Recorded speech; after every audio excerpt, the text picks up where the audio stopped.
Voilà, bonjour, bonsoir, Balandi, nous sommes des shows de Nar TV, merci, Nava O Balandi des shows de Nar TV.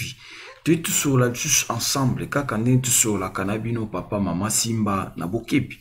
Nazana image moko nazocha otala, ndenge ba maman bazo souffrir pour na koteka na marché central. Mais pourquoi tolinga tucha image o na ebi ke yo kolo ba des shows mais ezalaka na oka bongo. Ezalaka kaka bongo mais ya seke mboka na biso ekobongaka te mboka na biso ifo etikala kaka boye non yaya tozo changer ba konzi po mboka ebonga tozo changer ba konzi te po mboka etikala kaka ndenge toyebi non po yo koloba mais des shows ebanda kala mais des shows yo ebite ke ezalaka bongo oui ezalaka bongo omesani na salite otikali na salite non mboka ifo changer tozo changer ba konzi po mboka changer. Donc, ce que tu luka mboke kende liboso ba musu balobi te. Ezaka na mpe bongo depuis tango Mobutu pe to mona rango te. Tango Laurent Désiré Kabila pe to mona ki on c'est-à-dire biso to bonga te. Biso to tika la kaka ndengo wana. Baninga bazo évoluer biso to bité. Na tango kasavubu pe zalaki non. Zala na cha image otala niveau ba maman bazo souffrir. Ba maman bazo teka na kati ya fulu. Batu bazo leka bakangi zolo. O kuta zoleka des passages à Kangizolo. Et bongo o yazoteka wana toute la journée. Ya yango voma na ebite mboko soki ko bongaka ka ndenga André Kimbuta pa lobaka ye moko nzambe na ebite mboko soki ko bonga.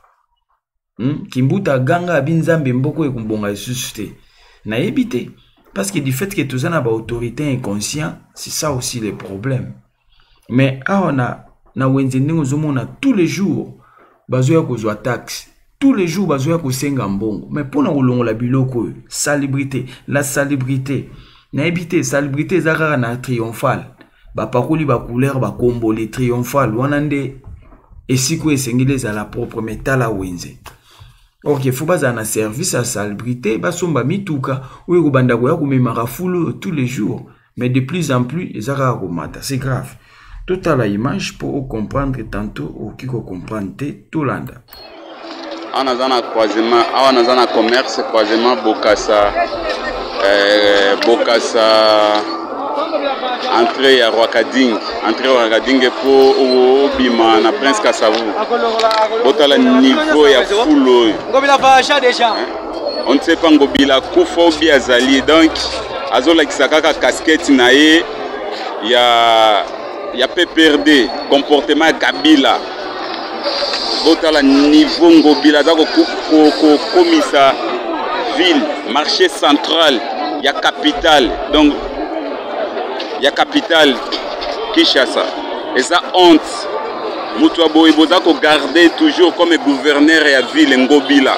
Na niveau donc ils a somo, ils a soni, ils a honte. Botala ndenge ba mama bazoteka na kati ya poubelle. Vraiment eza honte na Ngobila. Eza honte na gouverneur à ville Ngobila eza soni. Donc marché central. Botala ba mama niveau bazoteka. Vraiment eza mawa eza soni na gouverneur à Ngobila. Ndeko nanga ozana liloba muke okikoloba papa o eza soni makasi kala ka bambongo bataki nyonso ekota awa mbongo basala na ngoni bato bavandi gauche à droite baoteka bilo na bango boye penza eza normal te hein papa eza normal te baluka moya nini basa arranger po balongo leloko po otala bato bazo bastifoi de maladie. Est-ce que okiko s'adresser muke na président de la République Fachi Beton Préso Fachi Beton toyebi ke bato o tina simana il faut basala musala na bango. Alors boluka moya nini olandela misala ezosala na ndenge nini pona niveau OT. En tout cas Merci. Merci. Voilà, donc réalité en wana, ba maman bazo souffrir, ba maman bazo teka na kati ya salité, et le comment dirais-je, du matin au soir, muta vandi na kati ya poubelle, du matin au soir. Car na esika wana nde esika pe bazo teka na bakisi. Car na esika wana nde bazo teka na bilo akolia. Car na esika wana nde bazo teka pe nyonso, mais non, c'est grave. Ça dit, oye kosomba kisi mosombi sous maladie auquel na ngona ndako. Non, ça fait pas propre.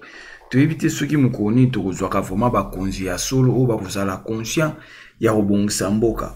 Donc voilà, on tenait tout là-dessus avant ba émission na biso kota ya ngona.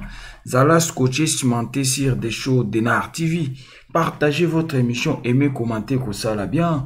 Et Zala qui a bino humble serviteur. L'homme de bonne foi, Zala branché, ba émission Zakoya. Ciao.